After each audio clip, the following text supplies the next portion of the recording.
Happy Halloween! Or, okay, I guess it's like the week after Halloween at the time of recording, but this video was written before Halloween, so I'm kind of still like mooching off of that energy. But whatever, it's November, and it just dropped below 70 degrees in Texas today, so I'm in the mood to get cozy and play something spooky. And you're fine, the leaves are crunching under your little toes, so I know you're still in the vibe too.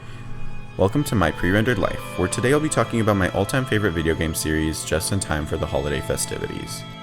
Her Interactive's long-running point-and-click Nancy Drew game series gets a lot right. Engaging yet soothing gameplay with puzzles that can either put you to sleep or have you rip your hair out. Well-written characters, be they BFF gays, lovable bitchy gays, or slightly annoying bitchy gays, or awful sneaky gays who try to kill you. And they excel at camp, obviously. Around the mountain when she goes.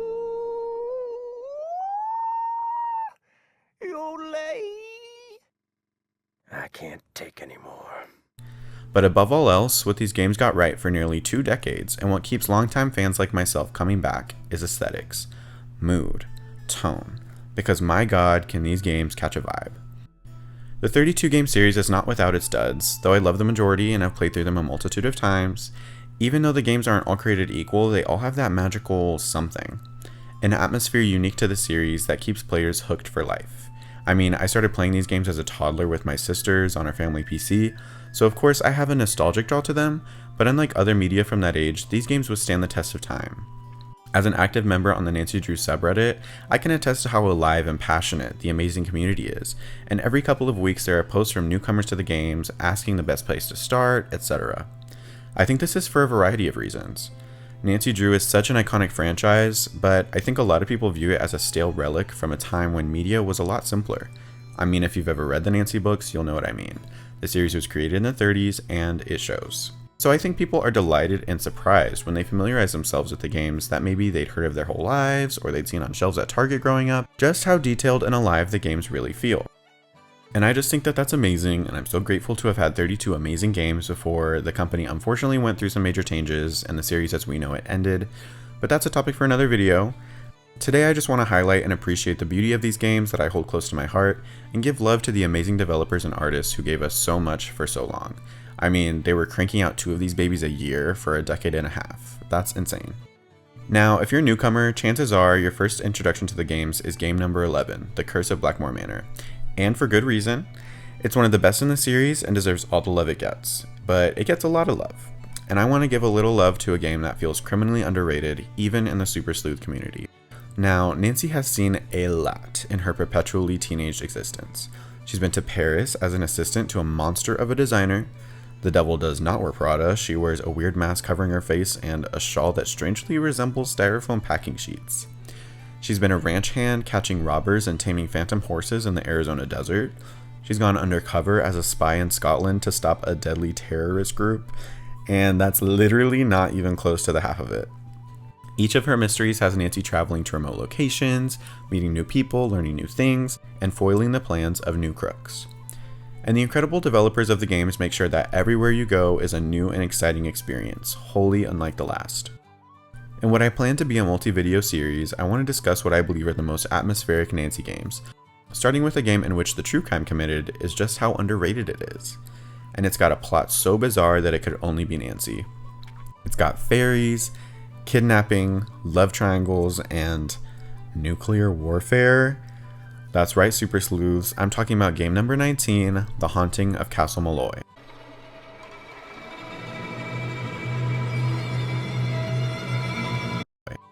The setup for the game is one of my favorites because it's drama from the jump.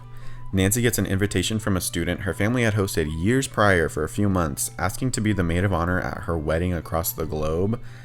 Psycho. And even Nancy thinks so, though she says it a lot nicer and admits she can't pass up a trip to an old castle. She's so funny. Also, have any of y'all seen the movie Bride Wars? I always joke to myself that maybe Kyler is in a similar situation, where her prank war feud with her best friend has left her with no other choice than to go back through her phone book to find the only other possible option for her maid of honor, and she ends up hiring her assistant. Similar vibes for sure. While driving, Nancy's on the phone with her boyfriend. Yes, on her phone, driving in a foreign country, in the middle of nowhere, in the pitch black of nights. What could go wrong? How about a screaming banshee running her off the road? Yup. Nancy's car is wrecked, albeit conveniently right outside the castle gates, and she's forced to walk through the darkness and into a brand new mystery. The vibe is set. It's eerie, and we're all petrified of what could await us in the wilderness. Already, Nancy is finding creepy hand-sewn dolls, ominous adorable sheep beckoning her towards the castle, and scariest of all, a sliding puzzle in the side of the grand archway to the estate. This is one of the few games where we occasionally deviate a bit from the first-person point-and-click gameplay to a top-down third-person perspective, which adds to the amazing sense of exploration unique to this game. We make the trek up to the old wooden doors, accompanied by a beautiful score, inspired by classical Irish soundscapes. The soundtracks for the series are so consistently incredible, and from games 1 through 25 were composed by Kevin Manthe. He's a composer for so many classics such as Scream, Invader Zim, Buffy, and many more, so basically a horror icon. And the fact that he's worked on the majority of the series says a lot about the quality. I go back to the scores for these games all the time, and they are of course a huge part of what makes these games so special, and they really transport you into the game world. I also want to highlight Nancy's voice actress, Lonnie Minella, at this time too, as she's obviously a huge ingredient into what makes the games great and charming. Not only does she voice Nancy, but countless side characters, and you may know her from other franchises such as another iconic puzzle series, Professor Layton, Mortal Kombat, and no, I'm not kidding, she plays Rouge the Bat in the Sonic franchise too. Are you kidding me? The fierce levels are off the charts. She is so fab. A lot of people clown her for making Nancy sound like a middle-aged mother, but the games wouldn't be nearly as memorable without her magic. Anyways, back to the story. We continue on to these imposing, aged wooden doors, and the cling of metal knockers rings eerily through the night. The doors creak and groan open with a set of pale, ancient fingers wiggling their way out. We're greeted by a wonderfully grumpy Irish grandpa who looks old and creepy enough to be the Banshee himself. But the scariest thing about him are the noises he makes with his mouth.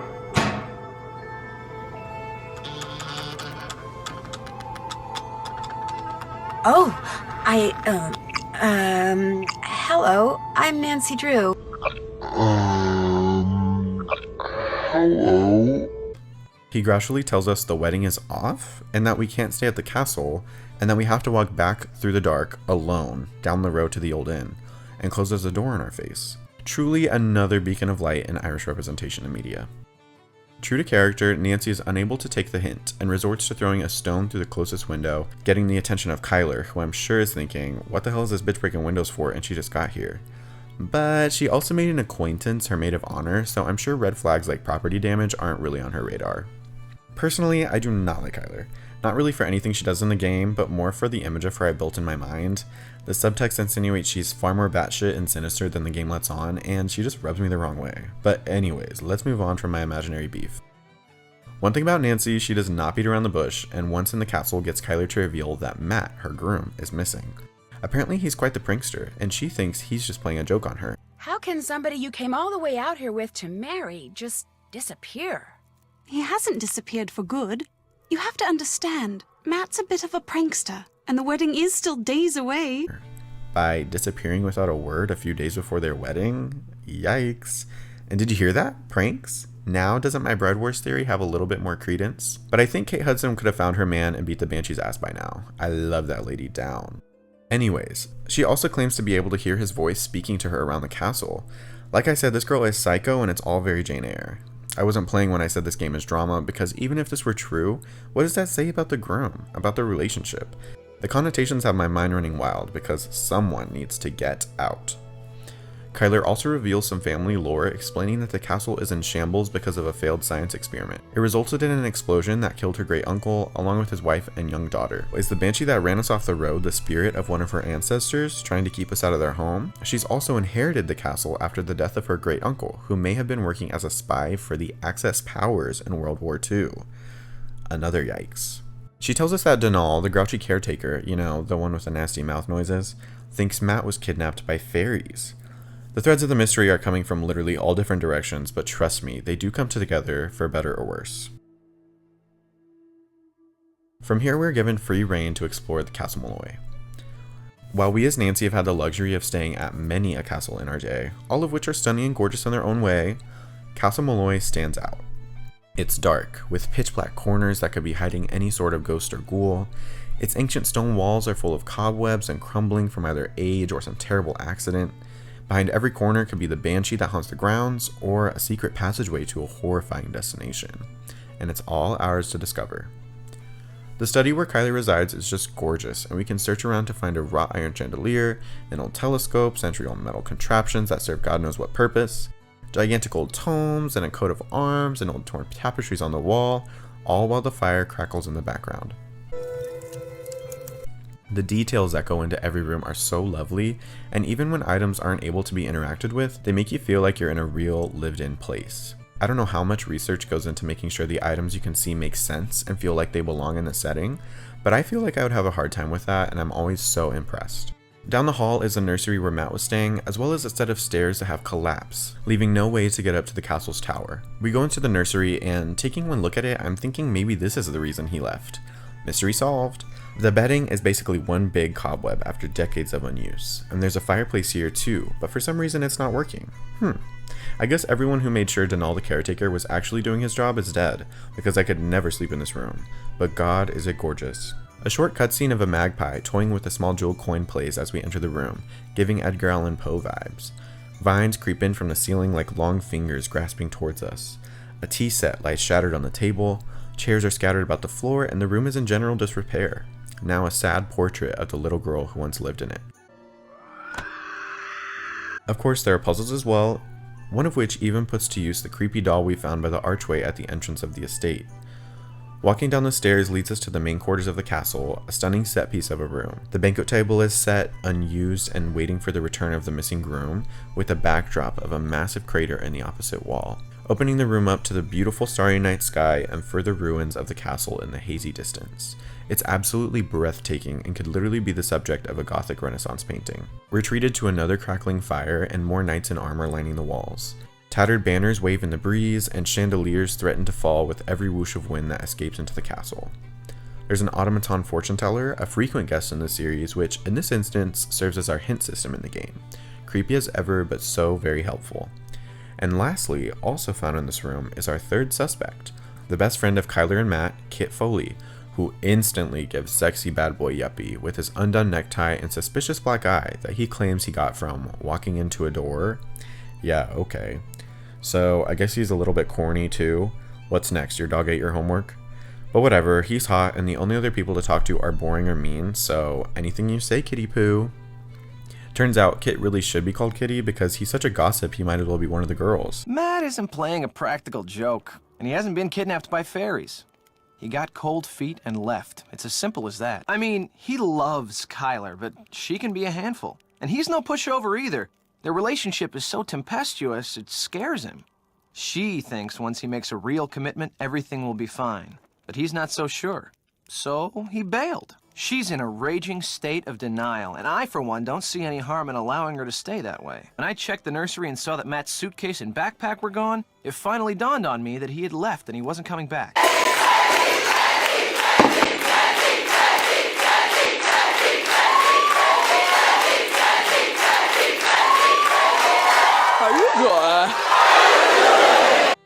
He spills, and we get more juicy drama. So apparently Kyler and Matt aren't the perfect happy couple we think they are they ever? And Kit thinks Matt has simply gotten cold feet and ghosted his bride-to-be. Their relationship is more rocky than we originally believed, and now who knows where Matt is? Did he really up and run away? Or is it a cover-up for something more sinister? Some best man Kit is. He's busting their business wide open and throwing digs at his friends to a girl he doesn't even know. So messy. With friends like these, who needs banshees? But turns out he's also exactly the yuppie I thought he was and is working for a real estate development company. Gross. That has a lot to gain from the acquirement of the Malloy property. Might want to put that one on the corkboard. Kyler then gives us some maid of honor tasks to do while she just sits there and reads her book, as if we aren't also trying to, find her missing fiancé. And after printing the wedding programs, we discover that Kit actually chose not to be the best man, and the real one has left early. Okay, getting juicier. Kyler gives us his number, but our phone got wrecked with the car, so that means walking to the inn alone through the dark. Eep! While leaving the castle, we see lights flashing from the tower window, the same tower that's been rendered inaccessible by the crumbled stairs.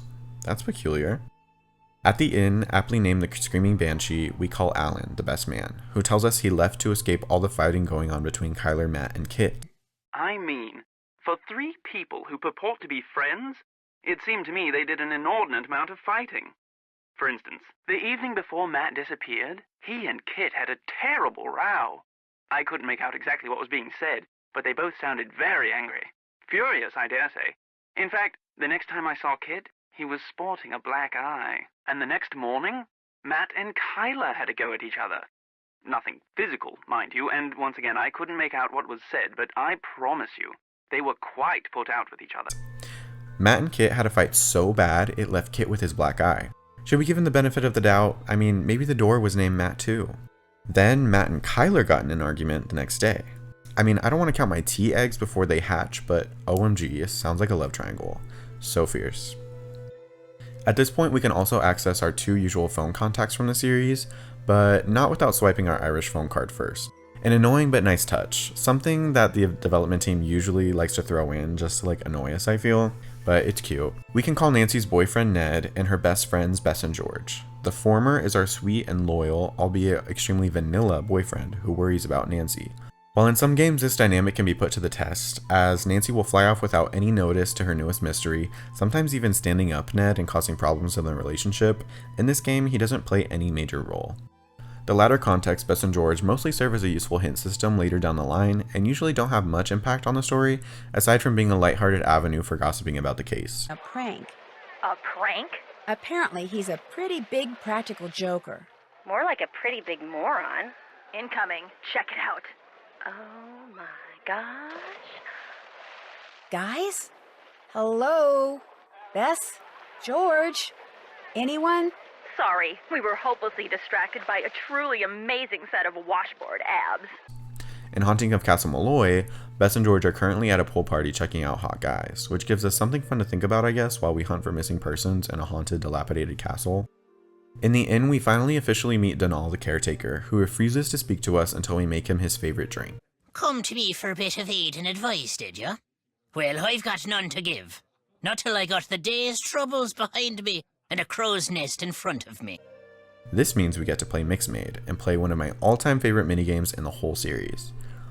Every game has at least one minigame that usually serves as a way to make money or simply add some variance to the gameplay.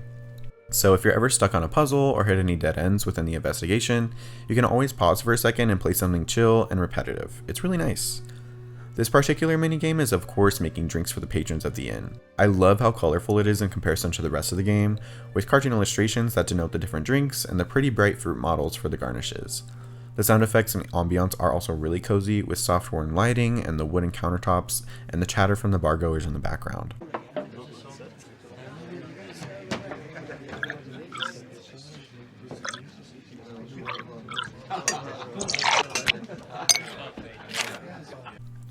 More beautiful touches that make the world feel lived in, even when we only have one official character to see and interact with. One thing about Her Interactive, they really knew how to work with a small budget. It's also a stark contrast to the castle that can feel so dark and desolate at times. So we make a few drinks, one of which is Donal's precious crow's nest, and the grouchy old man has no problem telling us exactly what he thinks of the situation at the castle. It seems as though there's been a bit of white-on-white crime going on here, which is always fun. The Sassenach, the Englishman, the one Kyler was supposed to be marrying. Well, what happened to him is this. The She took him. The good people whisked him straight off to their world, they did. Donal is somewhat of a bigot towards anyone who isn't Irish, meaning he detests Matt and claims the good people, quote unquote, or fairies, took him away to their world, and that Kyler is all the better for it. He does, however, like Kit, who he says clearly has some Irish in him, and tells us that Kit is in love with Kyler, and he wants them to be together. Oh lord, men always swear they're not drama, but they're the worst ones. He also informs us that the good people are behind the explosion that killed Kyler's great uncle. He tells us that the fairies loved his daughter Fiona so much that they caused the explosion so that she could live with them in their world forever. This leaves us wondering, are the fairies a harmless bit of folklore, a way for Donal to cope with the losses in his history, or are they a scapegoat he's using to cover up what really happened to Matt? More questions. In telling us more about the Banshee, he lets us know that a Banshee's wail, you know, that awful sound we've been hearing every once in a while at the castle, yeah, it actually means someone's going to die. You mean my keys weren't in the car? Aye, that's exactly my meaning. Taken they were. The good people want you to be staying. He leaves us with this small bit of information, or is it a warning? The fairies have plans for Nancy. They've taken the keys from her car, ensuring that we won't be leaving. Like a lot of old people, he speaks with conviction and believes what he says is true without a doubt. But does he know more about what's going on, or is he just a sassy old man who thinks he knows best? Probably the latter, but with all the strange goings on, it's hard to say. I'm sorry, I know I've used that sentence structure like a million times, but it's so fun. Will I ever stop? Or does it make me feel like the narrator of a noir thriller so I don't want to? We'll never know. I want to quickly pause here as well to appreciate the inn. There's dark wood furnishings, stained glass lamps and partitions, dim lighting, and a saloon door to top it off. It feels so quaint and authentic, I love it. There are more mini games in the form of darts, and a spot the difference game as well. But after failing at that for a good half hour, because yes, they're surprisingly difficult, we head back to the castle to weaponize the armory of information we just got handed to us. And surprise, surprise, Kit is very defensive. He misunderstood what he heard. Matt and I have been friends for more than 12 years. We were just fooling around. Fooling around? You ended up with a black eye. He's aggravated that we spoke to Alan and doubles down on the fact that his black eye is due to his own clumsiness. He claims to not even remember what the argument was about, even though it only happened a couple of days ago at most. He's clearly got something to hide, but is it simply his love for Kyler, or is it murder? We don't find out because he distracts us with more mundane maid of honor duties, and this time it's making a seating chart because he doesn't want to. How diabolical. Actually, I don't mind it because it's a logic puzzle and those are my absolute favorite. Sidebar, were any of y'all in the GT program in school?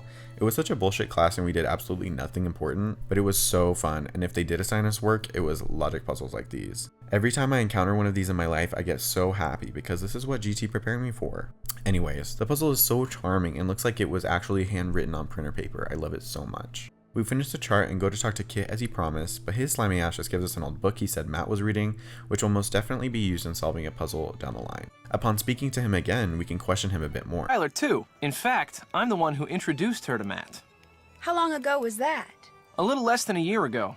They both claimed it was love at first sight, and it seemed like it really was, right up until a couple of days ago. He tells us how he was the one who introduced Matt and Kyler a little less than a year ago, and apparently it was love at first sight. I knew something didn't seem right. Arguing all the time, engaged within a year, yeah, classic psycho shit, and poor Kit was probably just hoping they would get tired of each other. Oh my god, and he tells us that he and Kyler used to date, but it fizzled out? Oh my god, this is so tragic. Kinda reminds me of another Kate Hudson movie. I think the writers of this game might be fans too, but we don't have to get into that, it's okay. He tells us that their argument is the reason Matt left. Kit wanted to make sure Matt knew what he was getting into, and Matt got cold feet and did. You sure do ask a lot of questions. Wait a minute. Nancy Drew. Kyler told me about you. You're the girl who likes to play detective. Uh-oh. Looks like our prying has gone a little too far, which is nothing new for Nancy, and Kit realizes we're the detective Kyler was telling him about. Though I don't know how he didn't put two and two together already. That's our sexy himbo. Ugh, he's so fresh. No. Man, Kyler must be losing it or something, because I'm telling you, Matt is not here. He says our search for Matt will be in vain, and seems certain without a doubt that Matt is no longer at the castle. Almost as if he knows something we don't. Did he get rid of Matt to claim Kyler and her family inheritance of the estate? Suddenly, the fact that he finally figured out who we are doesn't seem so funny. He also gives us a tip and tells us Matt was tinkering with something in the garden. When we go to confront Kyler about the fight she and Matt had as well, she's equally as dismissive. I dare say Matt and I have argued about one thing or another every day since we met. That's just how we are together. Can you remember what you were arguing about? I haven't the foggiest idea. Apparently, you should ask Mr. Big Ears Payne. Saying she doesn't have the foggiest idea because she and Matt argued so much about things that didn't matter. Okay. She's also clearly annoyed that Alan clocked her tea and crumpets. But girl, you gave us the number, what'd you think was gonna happen? Something about that heavy-lidded stare and the fact that she's toxic, I just can't stand her ass, she makes me sick. Should she suffer? All right, clap if you think she should suffer. From here, it's time to explore the grounds. Yes, this game is awesome, and unlike lots of other Nancy games, allows us to freely walk around different locations on the estate. There are a variety of locations to explore, like a bog with little stacked stones where we drown immediately after walking, so let's save that for later. There's a small cemetery with large stone crucifixes that seem to be missing something when you click on them, as well as some kind of weird crop circle type crater. On the opposite side of the property is a huge wall with stones you can press on. But in what order? Time will tell. And there's a cute little garden. Must be the one Kit was talking about. Here we find Kyler's wedding vows all marked up and scribbled on, with a note at the bottom saying, "This is wrong, what am I doing?" Yeah, I think you might need a ghostwriter because your vows are like 2 sentences and full of the lamest cliches I've ever heard. And yet you can barely read them because you've changed so much. Like, she reads books through the whole game but can't write vowels? I can't stand her. The garden is also home to this strange row of garden gnomes. No, sorry, garden leprechauns? Oh, duh. I don't know how I could have possibly forgotten we're in Ireland, as if the game doesn't beat you over the head with it at every opportunity. But I loves it. And hey, don't those clover patterns look familiar? We also see the magpie from before flying into the little fence cage thing. Nancy calls it a crow for some reason, and it annoyed me, so I did research, and turns out it could actually be a hooded crow. So, sorry Nancy, I wasn't familiar with your birdwatching game. I guess you and Red Knot got a little closer than we thought, eh? Upon solving the leprechaun puzzle using the book Kit gave us, we find all the little trinkets the crow has been stealing from the castle. So cute. I have a soft spot for crows, they're so smart and mischievous, I want one. If you remember our first interaction with the crow, you'll know we have to take the little gemstones back to the nursery, where by pressing the stones in order of the rainbow, we unlock a hidden passage. By Nancy Drew standards, this one is nothing special, but I'm always happy to find one. Here we find a piece of paper that seemingly gives us instructions for crossing the bog. Upon exiting the passageway, we're attacked by our crow friend, who I guess is mad we took her stuff. Sorry girl. She tragically flaps around the broom, smacking her head on the mantle, and flies out. It's all very dramatic. And we follow her flight out the window. Oh my god, the banshee!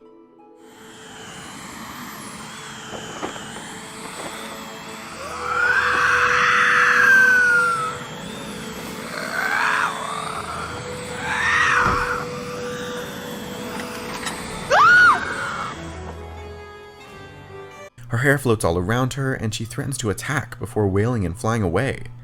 We hear a scream from Kyler, who sees her as well from her window, and we both agree that she looked too real for there not to be some kind of explanation. I think it's time to start finding out the truth. Back at the bog, we use the instructions we just found to cross. Honestly, I just use a spoiler every time because I do not have time for that, and it takes literally forever, but eventually we reach a small cabin that someone is clearly residing in. Smoke drifts out from the chimney and the lights are on. Who awaits inside? The scene of the cabin is so pretty with the dead gnarly trees and the huge full moon. It's so classic and spooky. We enter and luckily no one's home. Time to do some snooping. Nancy has no shame, she's low-key nasty for that. If it's in sight, she's gonna go through it and maybe even take some shit. It looks like whoever lives here is the one making the creepy dolls we are finding. The cabin is a little disheveled, with drawers falling off the hinges and the sound of flies buzzing around. We find a lot of herbs and a book of remedies with the instructions for summoning a banshee ripped out. Yeah, maybe let's get out of here? But no, Nancy has no fear. Ew!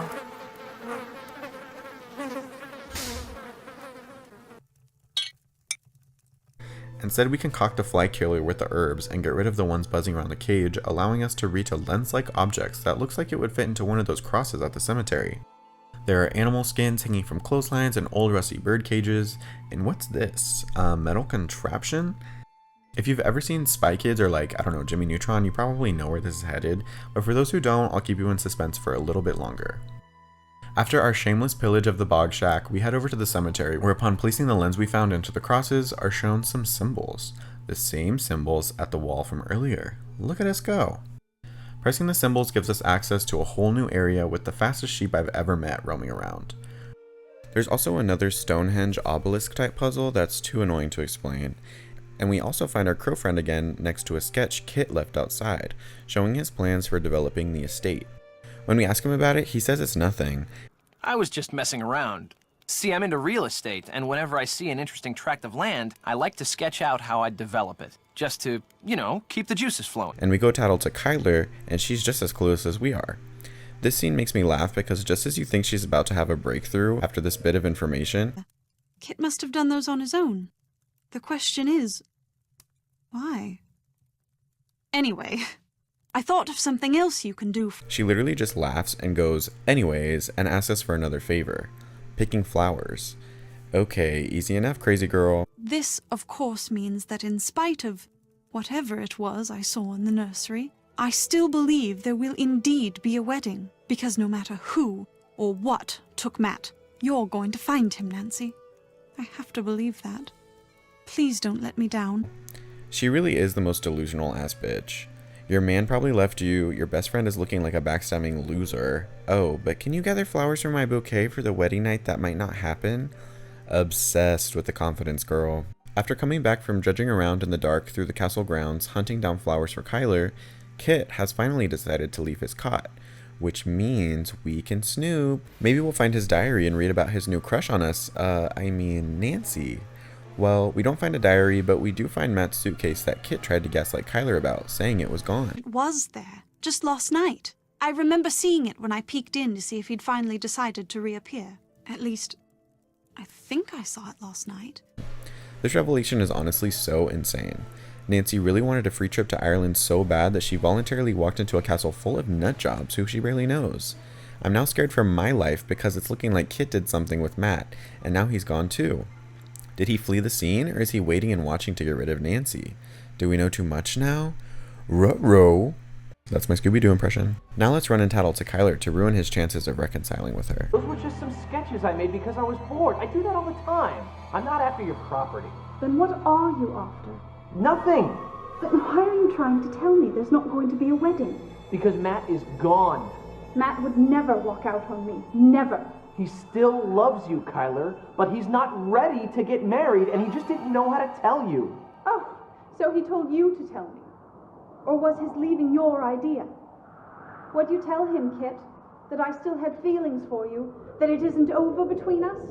Because it is. You know that, don't you? It is most definitely over.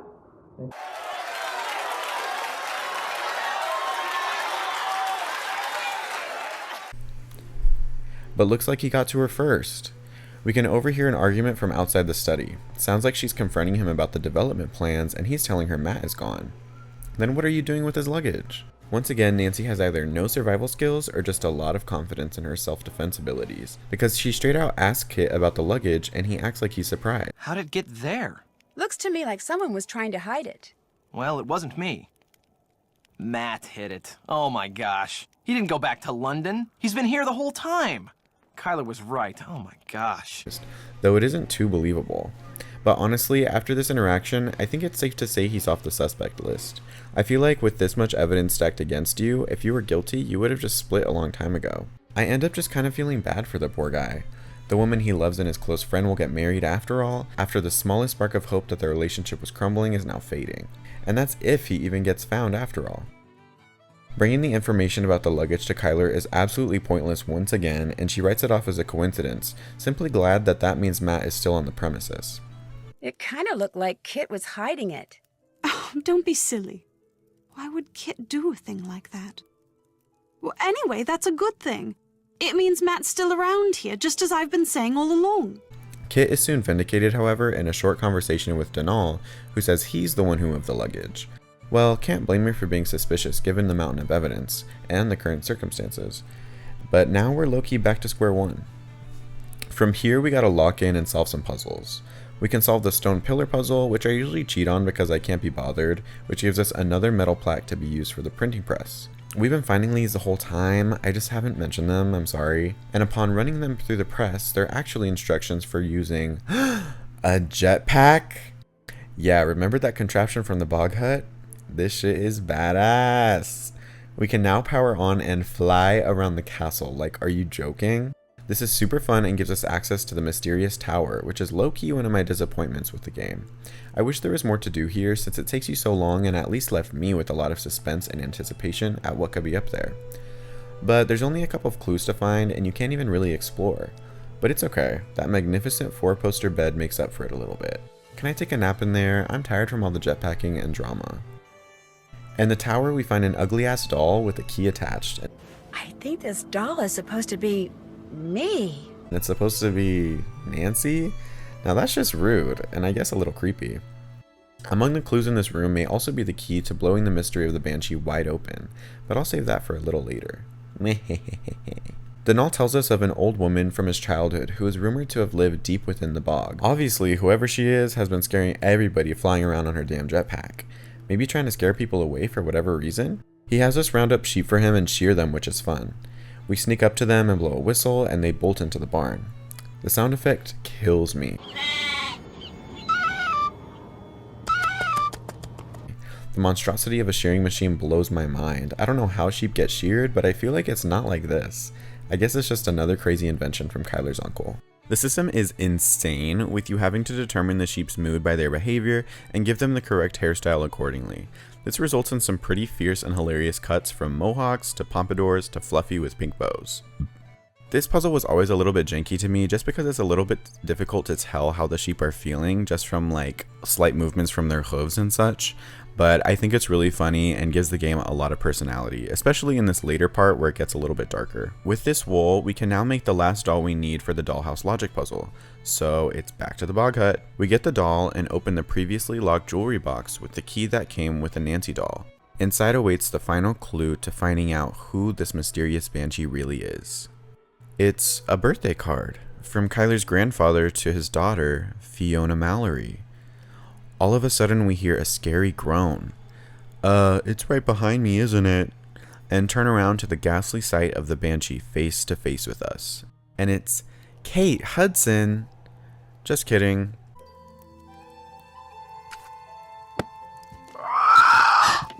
Oh my gosh.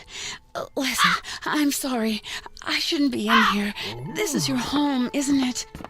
My name's Nancy Drew, and you're Fiona, right? Fiona Malloy? Fiona, listen, I didn't mean any harm. See, I'm looking for someone, a young man named Matt. I don't suppose you've seen him? Fiona?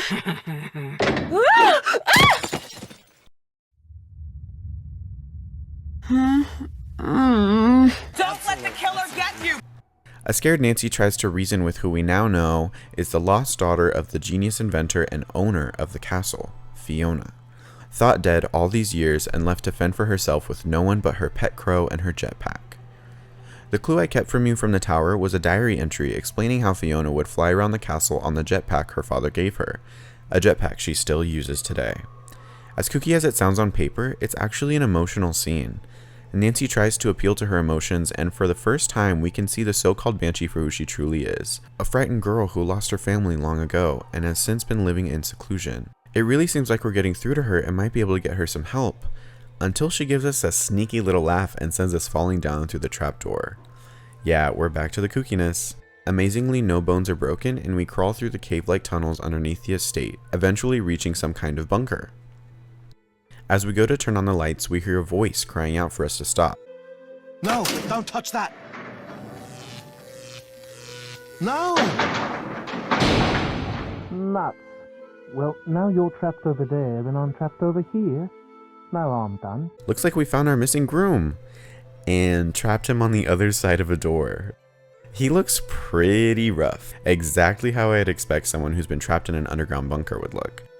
He explains how he found the secret passageway in the nursery and fell through a hole in the floor. While she didn't help him up, Fiona has been feeding him and keeping him alive like some little pet. Oh, the only thing that woman in the shabby dress ever gives me are carrots and potatoes, and it's like I'm her pet or something. And now there's two of us. Dibs on the potatoes. Poor thing just wants some friends who can't leave her. Matt then dispels all of our doubts about his intentions with the wedding and expresses his undying love for Kyler. That's the worst of it. Knowing that my eagerness to play a silly prank on her is going to wind up ruining the wedding. She's going to be so disappointed and humiliated and appalled. She'll never forgive me. What an idiot I am. I love her so much, and I am so lucky a mongrel like me landing someone as smart and beautiful as her, and now, whether I ever get out of here or not, I'm going to lose her. What an unthinking, short-sighted, immature idiot. I actually quite like this guy. I'll be nice and keep my mouth shut, but boy, if I was his friend, I'd give him some tough love and sneak his ass off the property. Yeah, Kyler, sorry, looks like he died. We get him into witness protection, and she'd never know. But I guess everyone deserves a happy ending, even these freaks. Well, now Nancy is stuck here too. Another pet to keep Fiona company forever. Unless... We search around the bunker finding pieces of an old rocket, but we need the key to start it. For some reason, it's hidden among all these dangerous chemicals, and we have to solve one of, if not the most horrid puzzle in the Nancy franchise. With a robotic grabber, we must navigate through the chemicals to reach the key, sorting them by category. Sounds easy? Well, think again, because these chemicals explode anytime you even breathe. You blink, and the whisper of air from your eyelids closing could blow the whole place up. It's very tense and takes forever, but it must be done.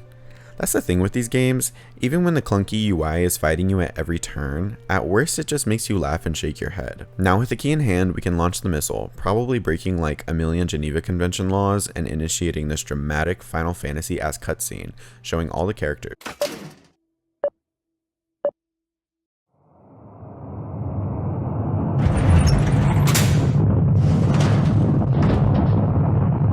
You know what? What was that?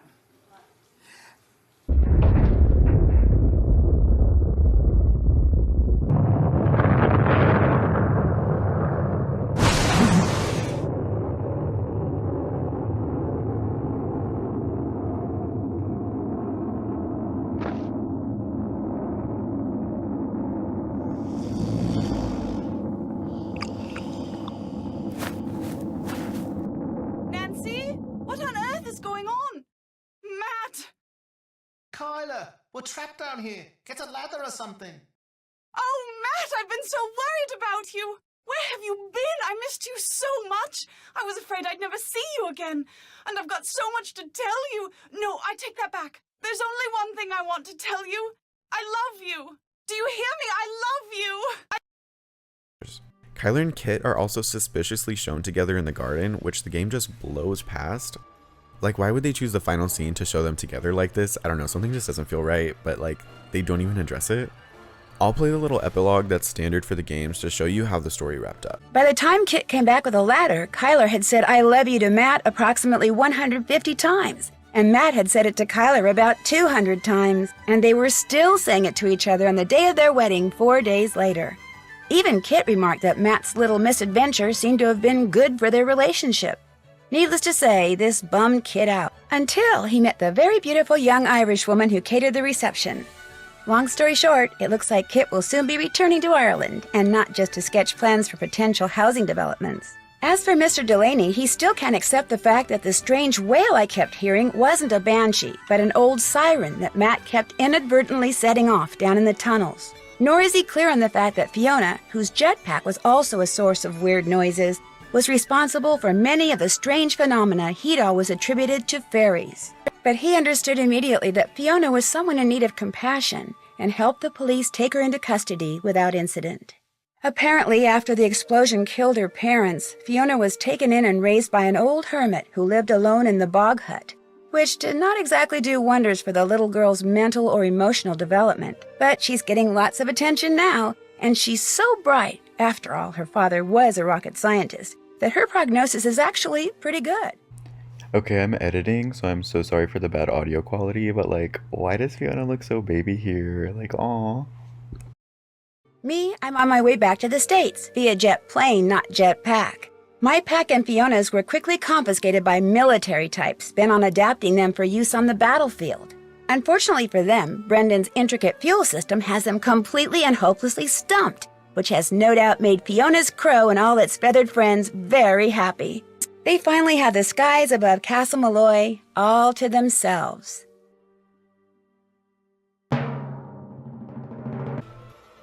Yeah, the military tried to confiscate the jetpack to commit war crimes. Classic. And thus ends the wild jetpack ride of Nancy Drew number 19. As campy and silly as the story is, with its love triangles and mystical creatures and unrealistic twists and turns, I love the game so much for its rich detail and lore. It's well-written characters that give me so much juicy material to work with and expand upon with my own thoughts and opinions. And the surprisingly lovely commentary on grief and loneliness, of love and accepting others the way that they are. There's a lot here if you choose to appreciate it, and all the love and hard work Her Interactive pours into this game and every other one in the series.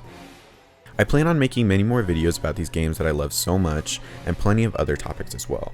Thanks for watching, and if you enjoyed, please like, comment, and subscribe to support the channel. I love the Nancy Drew community so much, so whether you're a veteran or this is the first you've heard of the games, let me know down below, and stay tuned for my next adventure. Thanks for tuning in to My Pre-Rendered Life, and take care. Dibs on the potatoes.